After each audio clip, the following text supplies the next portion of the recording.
तो गाइस आप लोग आज पढ़ेंगे हरित क्रांति के बारे में। हरित क्रांति कैसे शुरू हुई, इसको किसने शुरू किया था और इसको क्यों शुरू किया गया था, इस सब के बारे में हम लोग डिटेल से चर्चा करने वाले हैं। ठीक है, लेकिन उसके पहले एक मोटिवेशन स्टेटस के साथ अपनी क्लास को शुरुआत करेंगे।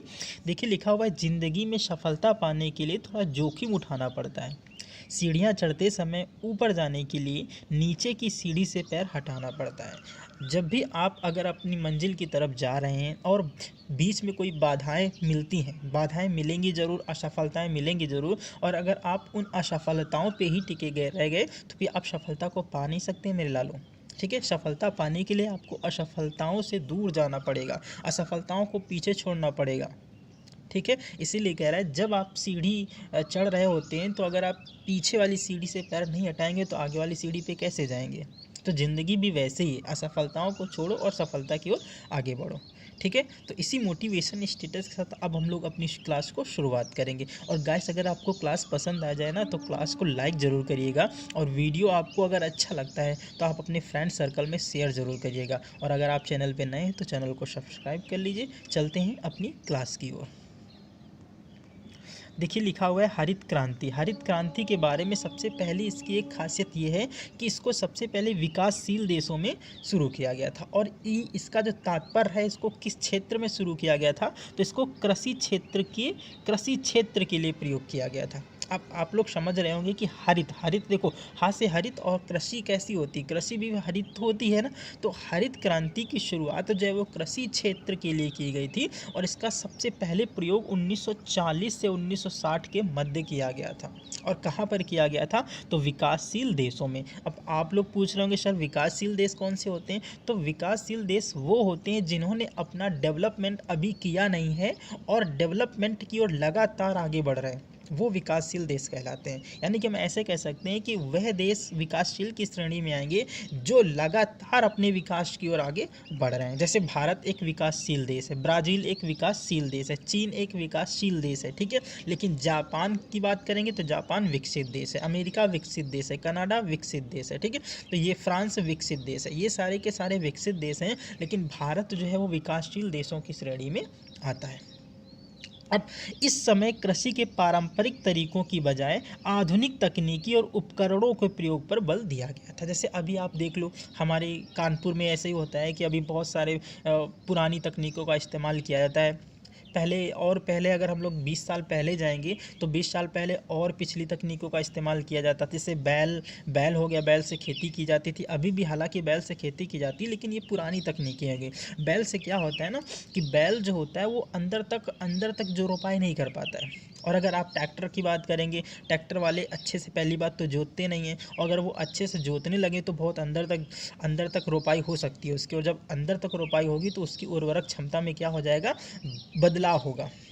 ठीक है, जब उर्वरक क्षमता में बदलाव होता है तो फसलों के उत्पादन में भी वृद्धि होती है। तो हरित क्रांति का सीधा सा मतलब था कि नए नए उपकरणों पर बल दिया जाए, नए नए उन्नत बीजों पर बल दिया जाए, रासायनिक खादों का इस्तेमाल किया जाए। इनके उपयोग से ही हरित क्रांति की शुरुआत की जाती है। अब अच्छा, हम लोग आगे बढ़ते हैं और अपनी नेक्स्ट वाली स्लाइड में देखते हैं कि हरित क्रांति की शुरुआत एक्चुअली में भारत में कैसे हुई। ठीक है, तो 1966 में हरित क्रांति की शुरुआत प्रारंभ करने का श्रेय नॉर्मन बोरलॉग को जाता है। किसको जाता है, तो नॉर्मन बोरलॉग को जाता है। नॉर्मन बोरलॉग का जाता है कब, 1966 में। 1966 में हरित क्रांति की शुरुआत हुई थी। और इसको शुरू किसने किया था, तो इसको शुरू किया था नॉर्मन बोरलॉग ने। एक बहुत ही अच्छा प्रश्न बनाया कि हरित क्रांति को किसके द्वारा शुरू किया गया था, तो नॉर्मन बोरलॉग के द्वारा। ये आपको पॉइंट याद रखना है, बहुत बार एसएससी कोई भी स्टेट एग्जाम हो, बहुत बार पूछा गया कि हरित क्रांति को किसके द्वारा शुरू किया गया था। इसका राइट आंसर होने वाला है नॉर्मन बोरलॉग के द्वारा शुरू किया जाता है। लेकिन अगर आप पूछे कि भारत में हरित क्रांति की शुरुआत किसके द्वारा की जाती है, तो वो है एम.एस. स्वामीनाथन। ठीक है, ये एम.एस. स्वामीनाथन है। एम.एस. स्वामीनाथन के द्वारा ही भारत में हरित क्रांति की शुरुआत की जाती है। एक्चुअली में संयोग देखो ऐसा बनता है कि नॉर्मन बोरलॉग ने 1966 में विश्व स्तर पर क्या किया था, हरित क्रांति की शुरुआत की थी। और जो नॉर्मन बोरलॉग थे, इन्हीं के शिष्य थे एम.एस. स्वामीनाथन, इन्हीं के शिष्य थे। और इन्होंने भारत में क्या कर दिया, हरित क्रांति की शुरुआत कर दी। ठीक है। अब हम लोग बात करते हैं नेक्स्ट की। अच्छा, हरित क्रांति के बारे में अगर हम लोग बात करते हैं और उसके इतिहास को ना जाने तो ये बड़ा ही क्या होगा, अन्याय होगा हरित क्रांति के विषय में। ठीक है, चलिए हम लोग देख लेते हैं इसके इतिहास के बारे में। नॉर्मन बोरलॉग ने गेहूं की बौनी प्रजाति बनाई थी। आप लोग बौनी प्रजाति समझते हैं ना, कि बौनी प्रजाति का मतलब होता है उसका जो पेड़ होता था, उसका पेड़ होता था वो तो छोटा होता था, लेकिन उसकी जो गेहूं की बाली होती थी, बाली समझते हैं आप लोग ना, जो बाली होती है वही जिसमें गेहूं लगता है। ठीक है, पेड़ में गेहूं नहीं लगता है, पेड़ के ऊपर एक बाली निकलती है, इसको हम लोग आप फूल कह सकते हैं। उसके फूल में जो बाली लगती, उसका आकार इन्होंने क्या कर दिया था, बड़ा कर दिया था। आप लोग कहेंगे ये पॉसिबल कैसे था, तो लालो ये पॉसिबल था क्योंकि एक्चुअली में अगर हम लोग बात करेंगे तो गेहूं में जो होता है उसमें 14 गुणसूत्र पाए जाते हैं। कितने पाए जाते हैं, 14 गुणसूत्र पाए जाते हैं। और एमएस नॉर्मन बोरलॉग के द्वारा 14 गुणसूत्रों की बजाय इसमें 3 गुना गुणसूत्रों की संख्या बढ़ा दी।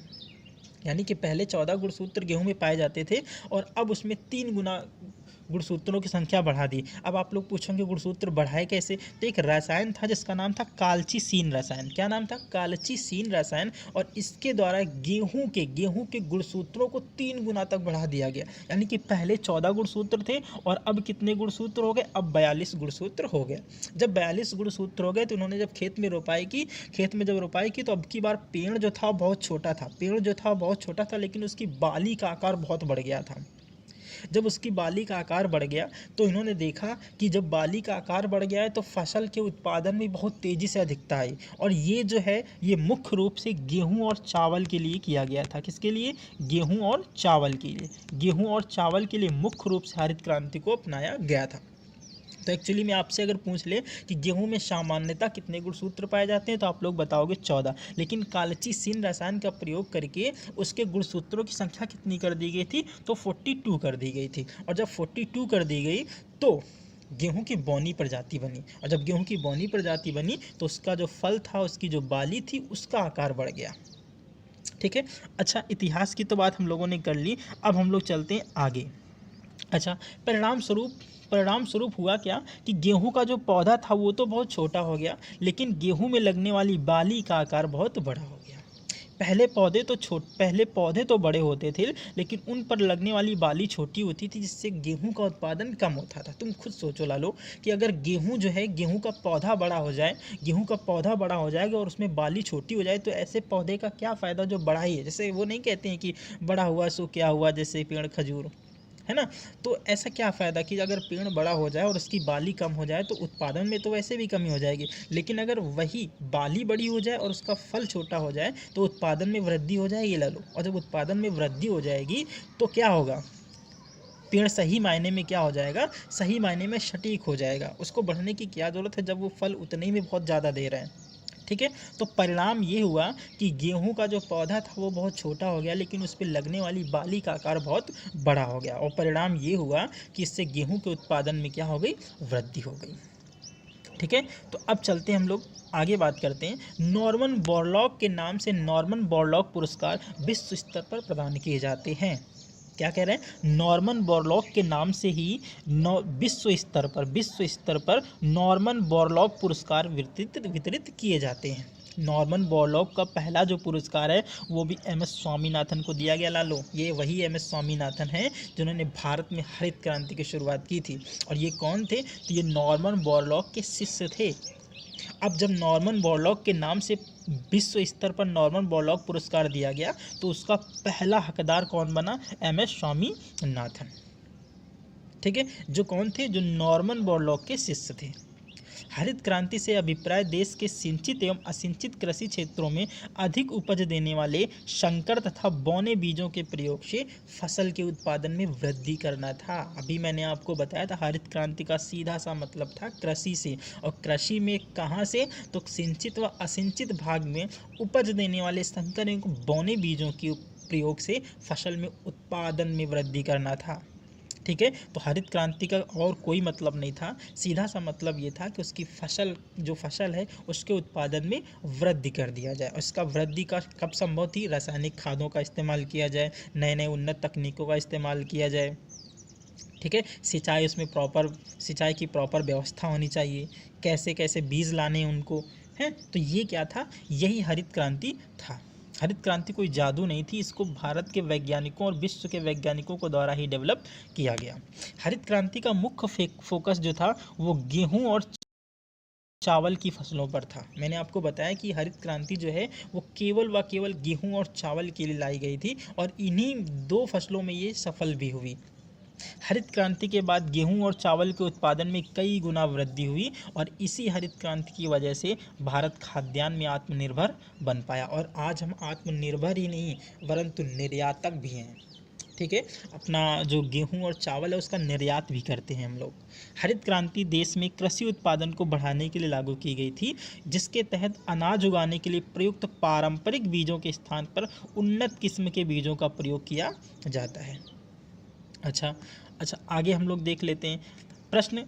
क्या प्रश्न है कि भारत में हरित क्रांति कैसे लागू की गई थी। अगर आपसे प्रश्न पूछ लिया जाए भारत में हरित क्रांति को कैसे लागू किया गया था तो आप लोग क्या बताओगे कि 1960-63 के दौरान देश के 7 राज्यों के 7 चयनित जिलों में, ठीक है, 7 राज्यों के 7 चयनित जिलों में प्रयोग किया गया और यह प्रयोग सफल रहा तथा वर्ष 1966-67 में भारत में हरित क्रांति को औपचारिक तौर पर अपनाया गया।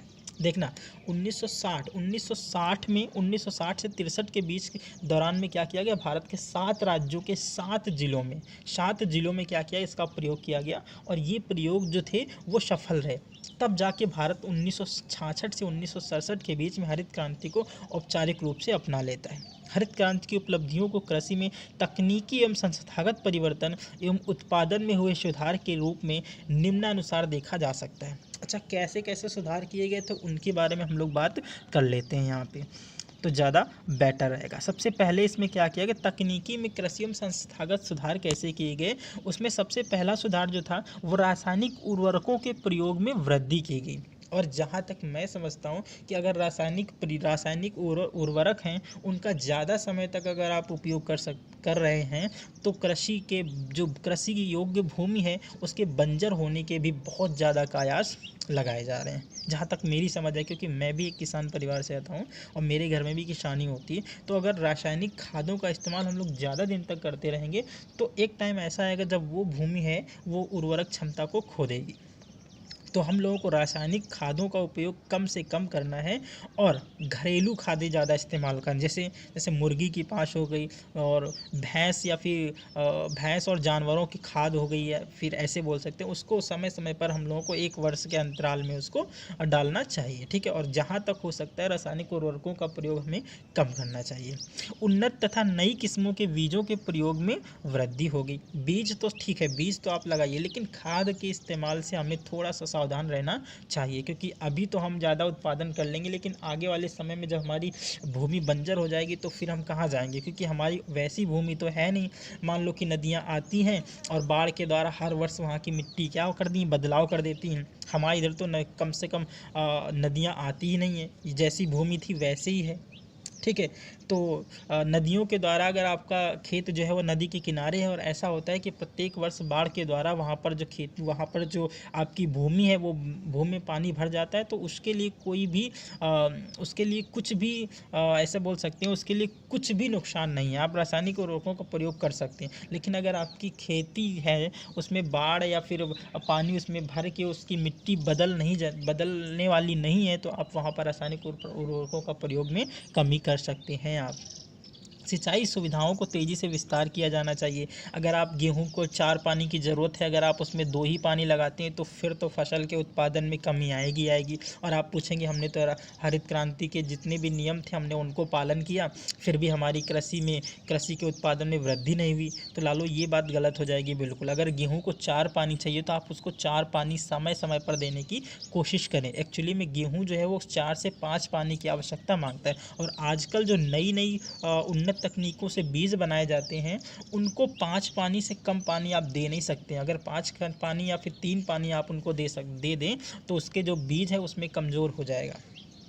अच्छा, भूमि पर एक वर्ष से अधिक भूमि पर जो है वर्ष में एक से अधिक फसल उगाकर हम लोग फसल उत्पादन में क्या कर सकते हैं, वृद्धि कर सकते हैं। जैसे हमारे यहाँ पहले गन्ना बहुत होता था, तो गन्ना जो होता था उसको अगर आप एक एक बार बो दोगे तो उसको 2-3 साल तक तो उसमें कुछ हो ही नहीं सकता है। और पहले गुड़ जो था वो भी इतना सस्ता था, तो हम लोगों की फसल जो है वो ऐसे ही चली जाती थी, ना तो उसमें कुछ ज़्यादा आय होती थी, और वो सब जो गुड़ होता था वो घर में पास पड़ोस के मोहल्ले में ही ख़त्म हो जाता था। तो 3 साल हम लोगों की फसल बर्बाद हो जाती थी। लेकिन अब हम लोग क्या करते हैं, गन्ने का उपयोग ना करके उसमें एक साल में 2 या 3 फसलें उगाते हैं, जिससे फसल का उत्पादन भी बढ़ जाता है और लोग जो किसान परिवार हैं उनकी आमदनी में भी वृद्धि हो जाती है।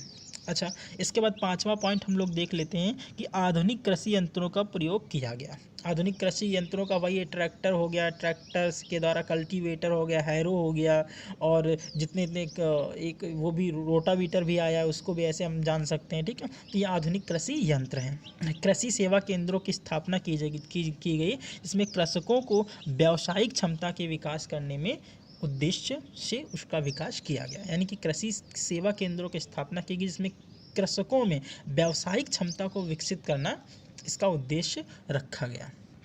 अच्छा, अब नेक्स्ट हम लोग बात करते हैं, तो यहीं तक था अपनी हरित क्रांति। और अगर आपको हरित क्रांति पूरी तरह से समझ में आ गई है तो